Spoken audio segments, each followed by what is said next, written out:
أعوذ بالله من الشيطان الرجيم قال رب اشرح لي صدري ويسر لي أمري واحلل عقدة من لساني يفقهوا قولي আসসালামু আলাইকুম ওয়া রাহমাতুল্লাহি ওয়া বারাকাতুহু। আপনাদের সকলের উপরে আল্লাহ তাআলার পক্ষ থেকে শান্তি এবং নিরাপত্তা নাযিল হোক, এটি আমার কামনা। আমাদের সামনে একটি সুন্দর প্রশ্ন আসছে, সেটি হলো ডাক্তার জাকির নায়েকের উদারতা নিয়ে। প্রশ্নটি হলো যে তিনি পিস টিভিতে বিভিন্ন শ্রেণীর এবং বিভিন্ন মাযহাবের লোকদেরকে এনে এবং স্কলারদেরকে এনে তিনি আজ যে সমস্ত ভাষণ দেওয়াচ্ছেন, তো এই ব্যাপারটি নিয়ে কোরআন কি বলছে, এই যে তিনি কখনো শিয়াদেরকে আনছেন, সুন্নিদেরকে আনছেন, দেওবন্দীদেরকে আনছেন এবং ডাক্তার ইসরার আহমদকে আনছেন, আহমদ ইদাত সাহেবকে আনছেন, তো এই ব্যাপারটি নিয়ে আমরা কোরআন থেকে কি দেখতে পারি এবং ওনার এই কাজগুলি কতটুকু কোরআন সম্মত।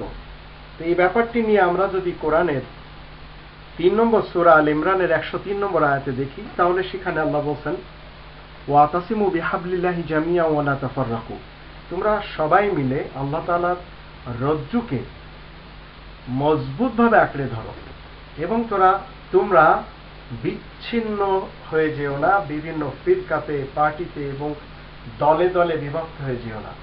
তো আজকের যুগে আমরা ইন্ডিয়াতে দেখছি পিস টিভিতে ডাক্তার জাকির নায়েক সাহেব তিনি বিভিন্ন দেশের উলামাদেরকে আনছেন এবং বিভিন্ন মাকতাবে ফিকিরের আলেম উলামাদেরকে তিনি এনে কথা বলাচ্ছেন। এই আয়াতের দৃষ্টিতে নিশ্চয় ওনার একটি ভালো প্রচেষ্টা এবং ওনার ভিতরে এ উদারতা রয়েছে বিধায় উনি পারছেন। আর আমার বিশ্বাস এই আয়াতের দৃষ্টিতে একদিন ওনার পিস টিভিতে সব শ্রেণীর লোকেরা একত্রিত হয়ে আল্লাহ তাআলার জয়গান করে যাবে, আল্লাহ তাআলার কিংডমে।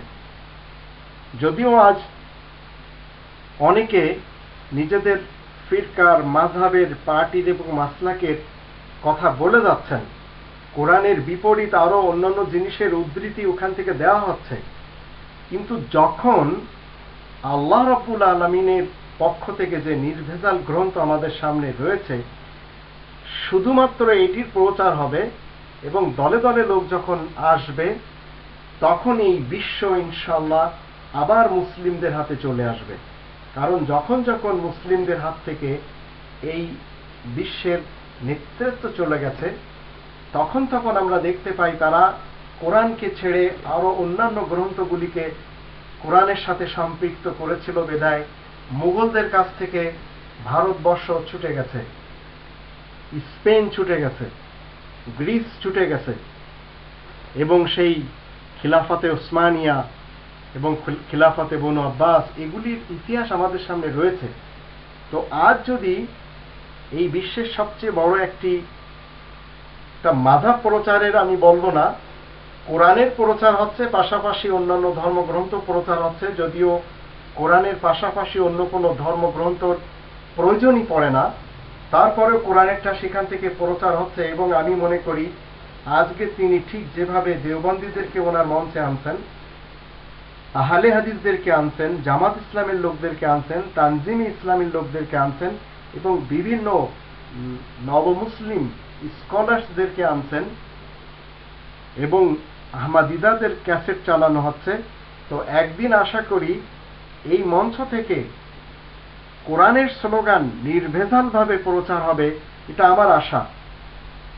কারণ কোরআন হলো মানুষের প্রত্যেকটি সমস্যার সমাধান দেওয়ার জন্য আল্লাহ তাআলার পক্ষ থেকে একটি গ্রন্থ। মানুষের প্রত্যেকটি বিষয়ের যত ধরনের সমস্যা তাদের সামনে আসবে, সমাধান দেবে একমাত্র কোরআন। এই মতবাদটিও জাকির নায়েকের রয়েছে এবং ওনার কাছে প্রশ্ন করা হয়েছে যে কোরআন সম্পূর্ণ কিনা বিভিন্ন মানবরচিত গ্রন্থ, সেগুলি রিওয়ায়াতের গ্রন্থ হোক, হাদিসের গ্রন্থ হোক, ফিকাহ এবং সিরাতের গ্রন্থ হোক, এসব গ্রন্থ ছাড়া কোরআন কমপ্লিট কিনা। এর উত্তরে তিনি বলেছেন যে কোরআন এই সব গ্রন্থ ছাড়াই স্বয়ং সম্পূর্ণ। তো আমি আশা করি এই আয়াতের দৃষ্টিতে 3 নম্বর সূরা আল ইমরানের 103 নম্বর আয়াতের দৃষ্টিতে ওনার ভিতরে এই উদারতা রয়েছে। উনি কোনো মাযহাবের প্রচার করে যাচ্ছেন না ব্যক্তিগতভাবে, এবং কোনো মাসলাকের প্রচারক নন উনি, যদিও ওনার কথার ভিতরে এগুলি এসে যাচ্ছে। কিন্তু শুধুমাত্র কোরআন নিয়ে যখন উনি কথা বলবেন, তখন আমি মনে করি সবাই মিলে এই বিশ্বে কোরআনের মাধ্যম দিয়ে কোরআন প্রচার করে আমরা বিশ্বকে জয় করে নিতে পারি, এবং কোরআনের যে উসুলগুলির উপরে প্রত্যেকটি নবী এবং রাসূলরা ছিলেন, তাদের যে চরিত্র, সেই চরিত্রের উপর উপনীত হয়ে একজন মুসলিম এবং একজন মুমিন তাদেরই চরিত্র বলে গোটা বিশ্বকে জয় করে নিতে পারে। তো আজ আপনার যে প্রশ্ন, সেই প্রশ্ন থেকে আমি দেখতে পাচ্ছি অন্তত যে কিছু সংখ্যক ভ্রান্ত মৌলবাদ তার বিরুদ্ধে লেগে আছেন, কিন্তু তিনি সবাইকে একত্রিত করণের পিছনে সত্যি কষ্ট করে যাচ্ছেন। তবে যদি ওনার নিয়তের মধ্যে কোনো সমস্যা থাকে, তাহলে হয়তো কমপ্লিটলি কোরআন সেখান থেকে প্রচার হবে না, কারণ কোরআন কখনো পছন্দ করে না এর সাথে অন্য কোনো মানব রচিত গ্রন্থ এসে এর আশেপাশে বসুক। যারা নিজেদের হাতের দ্বারা গ্রন্থ রচনা করে বলে যাচ্ছে যে এই গ্রন্থগুলি ইসলামের গ্রন্থ, এবং সেই গ্রন্থগুলি যদি কোরআনের আশেপাশে চলে আসে, তো আল্লাহ বলছেন 2 নম্বর সূরা আল বাকারার 79 নম্বর আয়াতে যে আমি তাদেরকে ধ্বংস করে দেব। তো আপনাকে এবং আমাকে উদারতা দেখাতে হবে। আপনি ছোট ছোট জিনিসে আপনার আমার সাথে মতবিরোধ থাকতে পারে, কিন্তু প্রিন্সিপাল যে জিনিসগুলি, সেখানে যদি আমরা একমত হই, তাহলে আমরা একত্রিত হয়ে কোরআনের কাজ করে যেতে পারি, এবং আল্লাহ তাআলার কথাকে আল্লাহ তাআলার বান্দাদের ভিতরে প্রসার এবং প্রচার করতে পারি। আর এই কাজগুলি মূলত প্রত্যেকটি নবী এবং রাসূলরা করেছেন।